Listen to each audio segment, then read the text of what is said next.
Maintenant, il est bien à savoir ces quelques règles. En italien, les adjectifs ordinaux s'accordent en genre et en nombre, comme on a vu. Donc, lorsqu'on a par exemple le masculin, on aura decimo.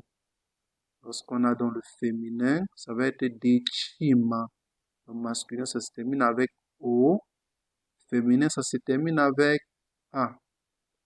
Voyons quelques exemples ici.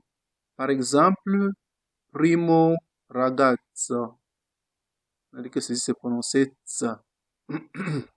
Donc, primo ragazzo. Primo ragazzo, qui signifie le premier garçon. Pourquoi est-ce qu'on a primo? Parce que ragazzo est quoi? Masculin. On a primo. Primo ragazzo, le premier garçon. On continue. Prima ragazza. Pourquoi est-ce qu'on a prima ici? Parce que ragazza, la première fille, ragazza est féminin. C'est pour ça qu'on a donc prima. Prima ragazza, la première fille.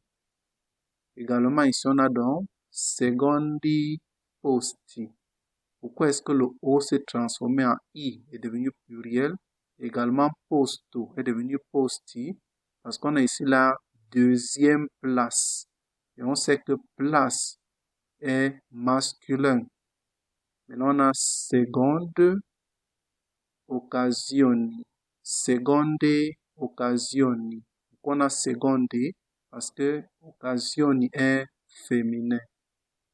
La règle également ici, c'est quoi? À partir de undici, c'est-à-dire 11e, l'italien suit un schéma régulier. Donc, lorsqu'on arrive à partir de 11e, undici, l'italien suit un schéma régulier en ajoutant donc esimo pour former donc cet adjectif. Par exemple, on a ceci. Undici, on a dit que undici c'était quoi? 11. On ajoute donc esimo. Voici ça ici en bas.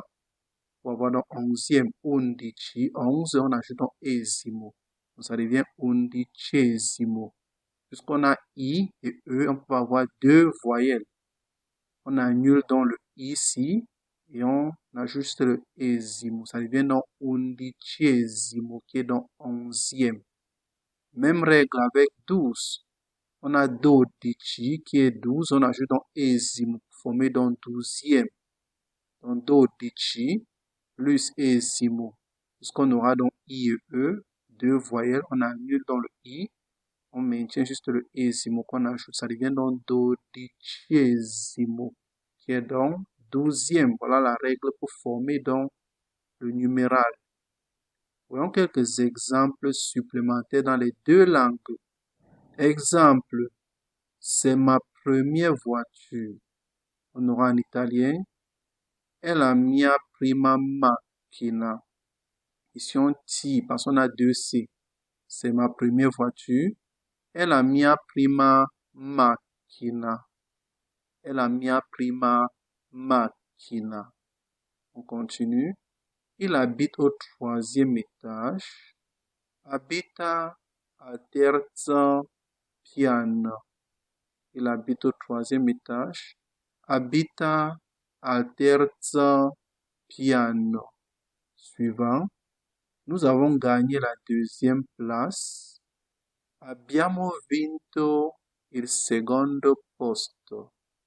Abbiamo vinto il secondo posto. Suivant. Voici le 8e exercice. On aura quoi en italien? Ecco l'ottavo esercizio. Ecco l'ottavo esercizio. On se rappelle toujours le C devant I qui se prononce ch et le Z qui se prononce z. Donc, ecco l'ottavo esercizio. On continue. C'est la 10e fois que je t'appelle. È la 10ª volta che ti chiamo. C'est la 10e fois que je t'appelle. e la decima volta que tu chiamo. Voici quelques notes qu'on pouvait donc voir sur les adjectifs numéros dans la langue italienne. Merci beaucoup pour votre attention.